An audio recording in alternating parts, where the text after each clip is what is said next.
Wait. What in the hell is that? I have to tell the director about this. Sir, we have a problem. What is it? There's a little girl. Where? The moon. There are some things you should know. Let me roll in the TV car. This video will explain everything.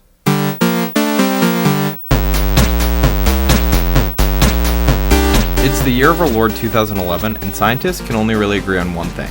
There is not a small child inside a pyramid on a hidden moon base. That's pretty true. I mean, that's true, yeah. But Treyarch is going to prove them all wrong with the release of Black Ops Final DLC. This game already has 5 full-scale maps, and this release will double that number. And that's because the devs have a new approach when it comes to multiplayer. Forget about it! This is the first Zombies exclusive DLC. Not only are we getting 4 World at War remasters, which is pretty cool in its own right, but we're also getting a new map on the fucking moon. And it only costs $15 over a decade later. Are any of them free?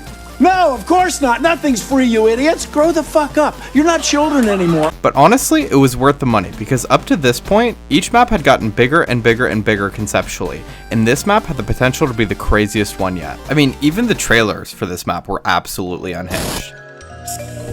Here at the Call of Duty Zombie Labs, we've initiated Phase 2 of our low-G undead research. And if chaos was the expectation, Moon certainly lives up to it. So let's boot it up to find out what makes it the most insane zombies map of all time.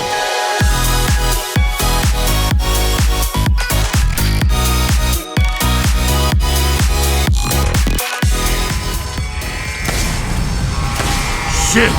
Sounds like all hell is breaking loose here! The first thing you'll notice about Moon is that you're not on the damn moon. Where am I?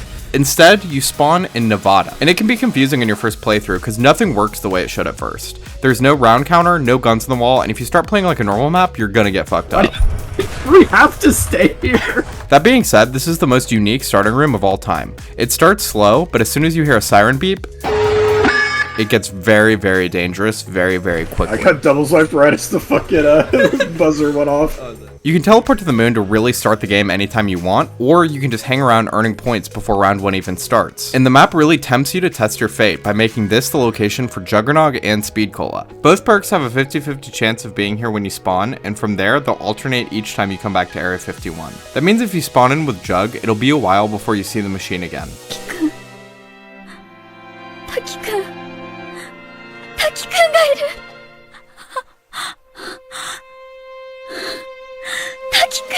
But even if you run laps and save 2500, you might just lose your Jug anyway. That's all thanks to this dude. Oh, I lost Jug. I should kill him though, right? Yeah. Oh no, he killed the zombie. Oh no!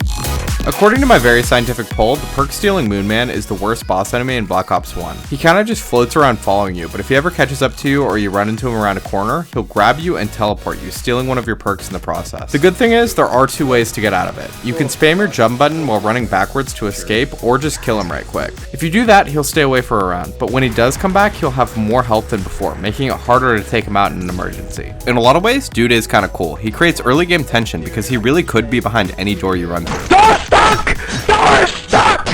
Please! I beg you! He also has some cool features, like being named after people on your friends list, or just like randomly dancing.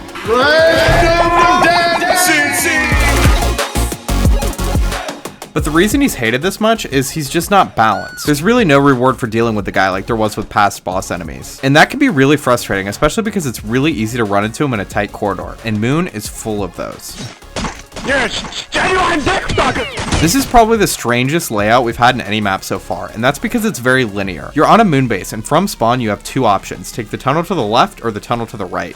But they both end up in the same place, Power, which is about halfway through the map. From there you just keep buying doors through the lab until you reach the end of the map, including an outdoor area and the biodome. There are some really cool areas in all this, but I'm just not a fan of the map style. It's just a straight line. There's only one creative shortcut, dropping down from the teleporter area to Power. But other than that, getting from one side to the other is just boring. And that's really unfortunate because the devs did include a lot of fast travel ideas, like jump pads, holes in the floor, and teleporters. It's just none of them were implemented in useful ways. That shit sucks! Damn!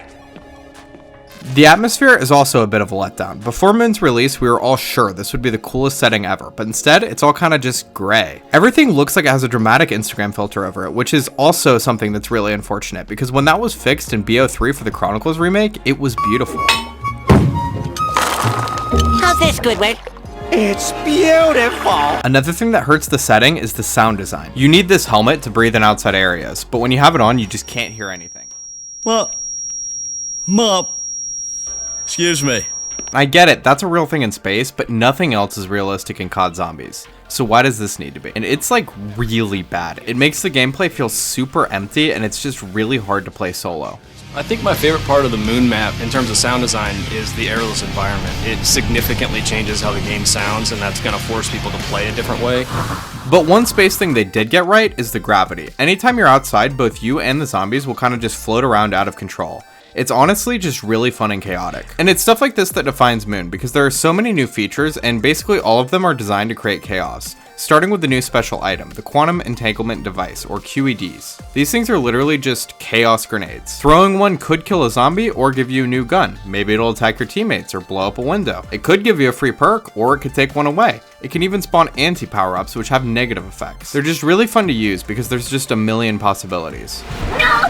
Moon also has a new wonder weapon, which is just badass. They're the zap guns. They kind of work like dual-wielded pocket wonder waffles. They're great on their own, but you can also put them together to create the wave gun, which works like a microwave gun.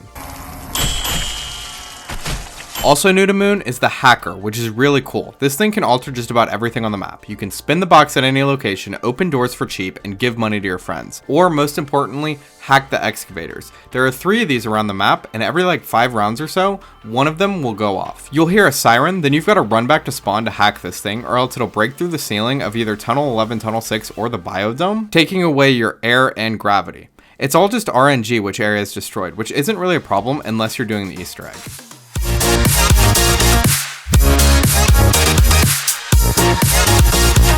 Moon was really the quest that solidified Easter eggs and the zombie storyline as a core part of the mode, and that really blows my mind because the gameplay is horrible. To start, you've got to play Simon Says, hack some things, then wait for the excavator to destroy Tunnel 6. Excavator high will cause decompression of Tunnel 6. Nice. It's a 1/3 chance that happens in the first cycle, and if it doesn't, you could be waiting for up to 2 hours. And in the meantime, you've got to pass even more RNG checks. You've got to get the wave gun, Gersh devices, and QADs, all from the fucking Jane remover. Gersh, we're good. Nice.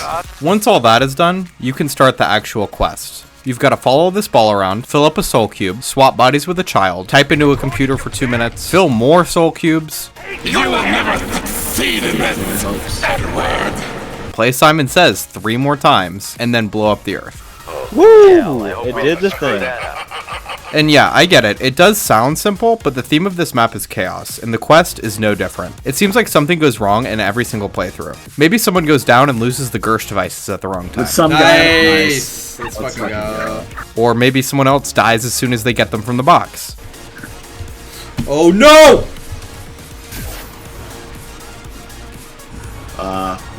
I missed. Yeah. Then, in what seems like a sign from God, the next person gets the Gersh devices on their first spin too. Hey! And it doesn't even matter. But as soon as you start to think that your luck may be improving, Moon will prove you wrong. I should kill him though, right? Yeah. Oh no, he killed the zombie. Oh no! Ending your run because the crawler died in a freak accident. Comedy of fucking errors. I was like, oh, that's a cool Easter egg stuff. You jump off the cliff.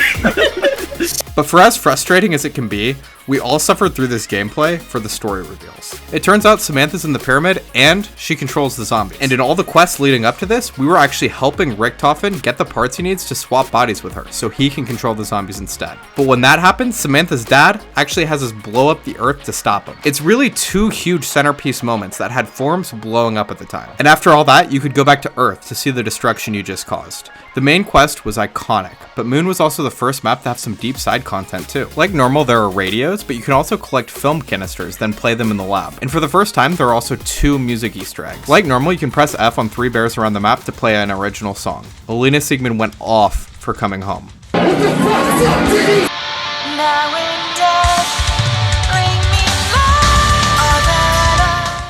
But this time, you can also play Nightmare by Avenged Sevenfold. Is this Disturbed?